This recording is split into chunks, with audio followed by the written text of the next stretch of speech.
नमस्ते योगीस। आज हम करेंगे हेल्दी हार्ट के लिए योगा। पहले लोगों को 50-55 के बाद ही हार्ट की परेशानियां होती थी, लेकिन आजकल 30s के बाद ही हार्ट की प्रॉब्लम शुरू हो गई है। इसका कारण है स्ट्रेस।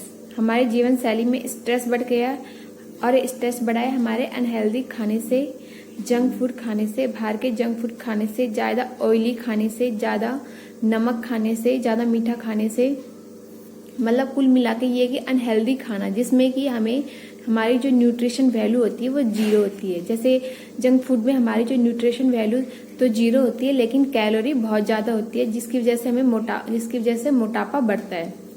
और मोटापा भी हृदय रोग का एक कारण है। अनहेल्दी जीवन शैली, मोटापा, स्ट्रेस, धूम्रपान और दूसरा कारण है कोई भी फिजिकल एक्टिविटी ना करना, क्योंकि आजकल ज़्यादातर जॉब सिटिंग हो गई है तो लोग अपनी फिजिकल एक्टिविटी पे ध्यान नहीं देते हैं, क्योंकि चलना फिरना इतना होता नहीं है।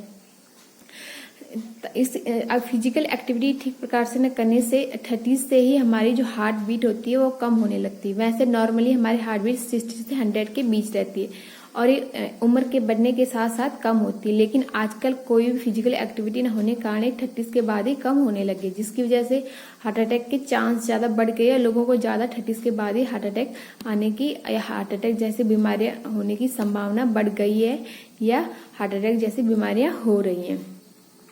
तो अगर हम अपनी जीवन शैली में थोड़ा सा बदलाव लाए, हेल्दी खाए, बाहर के जंक फूड से दूर रहे, स्ट्रेस से दूर रहें, अपनी फिजिकल एक्टिविटी पे ध्यान दें, तो हम इन सब चीज़ों से बच सकते हैं।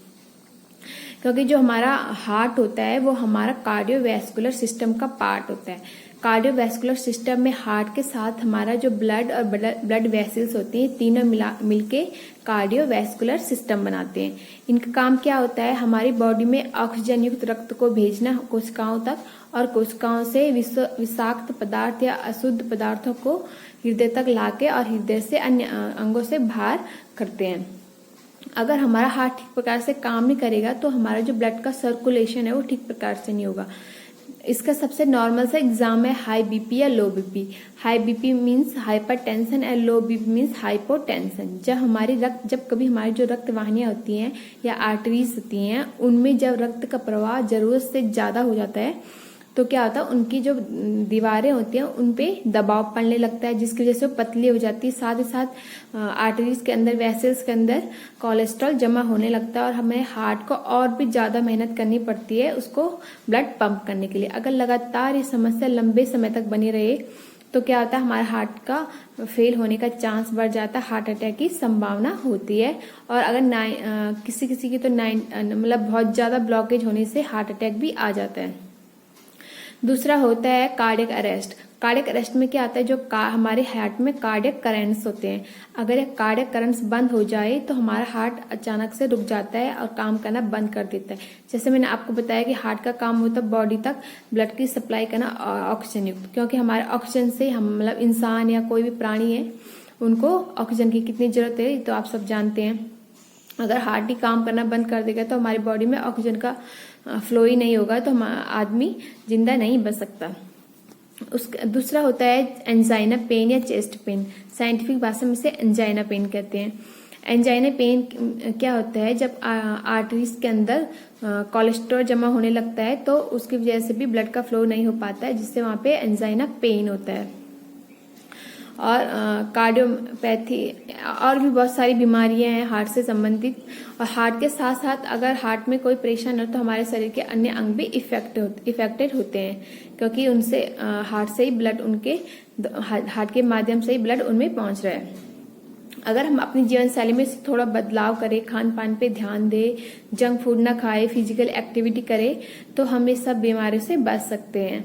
तो मैं आपके साथ आज कुछ टिप्स बताऊंगा। योगासन, हार्ट मतलब जिन लोगों का अभी सर्जरी हुई है तो वो तुरंत ना करे, 2 से 3 महीने बाद डॉक्टर की सलाह के बाद ही करे। और जिनको कोई हार्ट संबंधी परेशानी नहीं है तो वो लोग ये कर सकते हैं, और दूसरा जिनको सर्जरी नहीं हुई है वो भी ये कर सकते हैं, पर लेकिन पहले अपने डॉक्टर की सलाह पे। तो चलिए मैं आपको पहले ये बताना चाहूंगी कि हार्ट के लिए मैं तो अभी आपके साथ योगासन बताऊंगी, लेकिन आपको उसके अलावा क्या क्या करना है। आपको जैसे प्राणायाम में सबसे बेस्ट प्राणायाम होता है अनुलोम विलोम। ये जो अल्टरनेट नोज ब्रीथिंग अनुलोम विलोम हार्ट के पेशेंट के लिए सबसे बेस्ट प्राणायाम होता है। दूसरा होता है कपाल भाती या भस्त्रिका करना है कि नहीं करना है। कपाल भाती भस्त्रिका आपको ऐसे करना है कि स्लो, बहुत ही स्लो, सबसे स्लो स्पीड में करना है, वो भी पहले अपने डॉक्टर की सलाह से। तो अगर आप कपाल भाती भस्त्रिका करने में कंफ्यूज या नहीं करना चाहते तो आप अनुलोम विलोम कर सकते हैं, ये सबसे बेस्ट होता है। दूसरा, आपको स्ट्रेस से दूर रखना है, हेल्दी खाना खाना है, ज्यादा तनाव नहीं लेना है, मोटापा नहीं बढ़ाना, अपने वजन को कंट्रोल में रखना है। तो चलिए आप भी मेरे साथ करें, हम साथ मिलके करते हैं योगासन। सबसे पहले करेंगे हम ताड़ासन। ताड़ासन करने के लिए हमें क्या करना है, अपने पैरों के बीच में हल्का सा गैप रखेंगे और अपने जो लेग्स है उनको बिल्कुल टाइट कर देंगे। अपनी जो पेट को अंदर की तरफ और चेस्ट को बाहर की तरफ करते हैं, अपने हाथों को बिल्कुल टाइट से ऊपर लेके जाना है, सांस लेते हुए ऊपर लेके हाथों को ऊपर जाके यूं जोड़ना है नमस्कार आसन में। और अपने पैर को बिल्कुल टाइट करना है, अपने हाथों को बिल्कुल ऊपर अपने कानों के बगल से टाइट ऊपर करना है और यूं करते हुए ऊपर की तरफ खींचना है, जितना हो सके जितना कर सकते हो, और ऊपर करना है रूफ की तरफ। और जब आपको लगे कि आप थक गए हो तो रिलैक्स करना है सांस छोड़ते हुए। ऐसे आपको 2 से 3 बार करना है। दूसरा करेंगे हम वृक्षासन। वृक्षासन करने के लिए हमें क्या करना है, सबसे पहले अपने एक पैर को अपना सेटल करना है, बिल्कुल उसको एक नींव बनानी है, क्योंकि हमें उसके ऊपर अपना दूसरा पैर रखना है। तो हमें पहले अपने पैर को सेटल करना है। दूसरे पैर को हमें क्या करना है, अपने इस पैर के रूट पे रखना है, बिल्कुल यहाँ पे। जो लोग ऐसा नहीं कर पाए तो उन्हें क्या करना है, दीवार के सहारे कर सकते हैं। पैर को यूं रखा, दूसरे पैर को यूं रखा और अपने पैर की पोजीशन हमें बिल्कुल यहाँ पे अपने इस पैर के रूट पे रखना है, यूं नीचे की तरफ, और लंबी गहरी सांस लेते हुए हाथों को ऊपर नमस्कार मुद्रा में रखना है और हमें एक जगह फोकस करना है, देन रिलैक्स। इसी तरह हमें दूसरे पैर से भी करना है, उसे भी टिकाना है एक जगह। ये हमारी कंसंट्रेशन लेवल को बढ़ाता है ये वाला आसन। पैरों की मजबूती के लिए, हार्ट के लिए, सबके लिए बहुत बेनिफिट है। And then relax. अब करेंगे हम त्रिकोण आसन।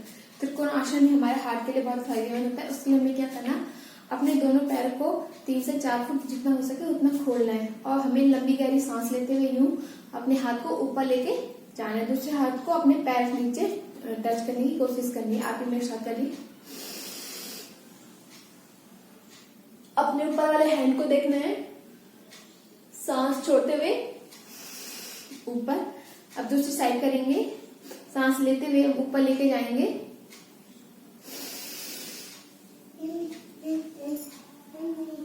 And relax.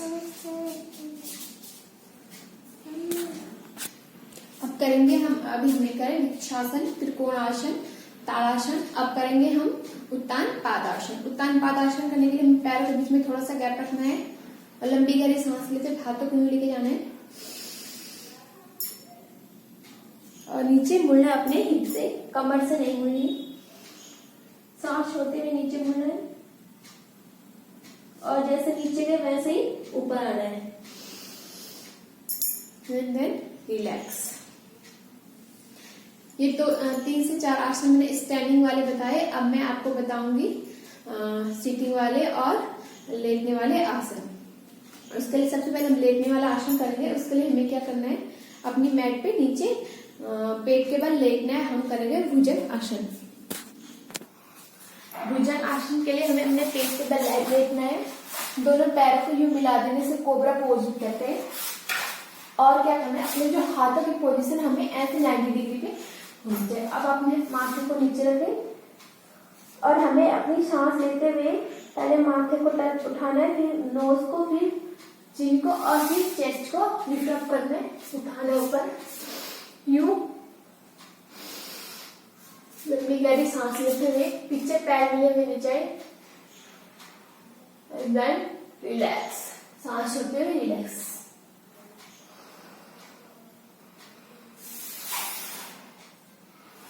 इसमें एक दूसरा आसन है स्थलाभासन, जिसे टिड्डी पोज भी कहते हैं।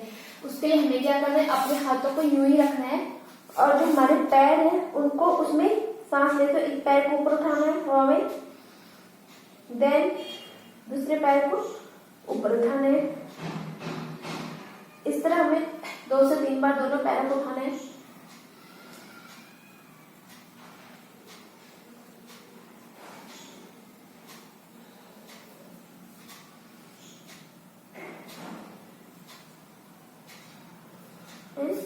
रिलैक्स।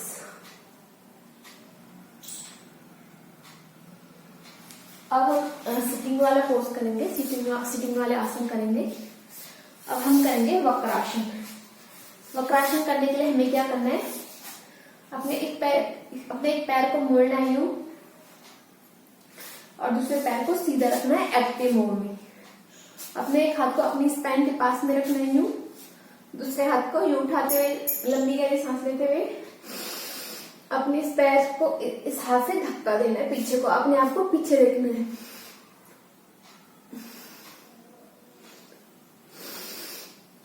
रिलैक्स।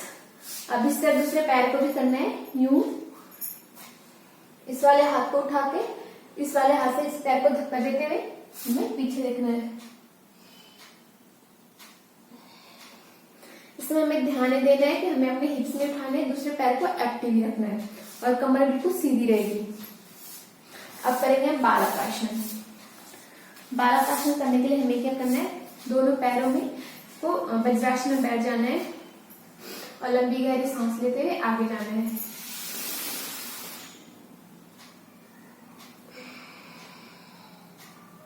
रिलैक्स करेंगे बालकासन में।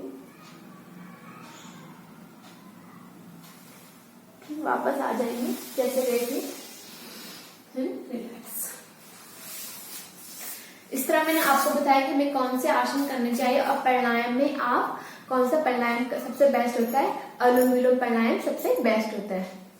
धीरे धीरे जब मैंने आपको पहले कुछ सूक्ष्म व्यायाम बताए, तो आप जब भी ये आसन वगैरह शुरू करें उससे पहले माइक्रो मूवमेंट करें, जैसे गर्दन वाला या कंधे वाली एक्सरसाइज या चेस्ट वाली यू स्प्रिंग वाली एक्सरसाइज या योग क्रिया, पैरों की योग क्रिया, ये सब करेंगे तो आपके ज्वाइंट्स खुलेंगे। उसके बाद आप योगासन करेंगे और उसके बाद प्राणायाम करेंगे, कौन सा अनुलोम विलोम, और उसके बाद धीरे धीरे आपको जब इन सब की आदत जाएगी तो आप मेडिटेशन भी अच्छी तरह से कर पाएंगे।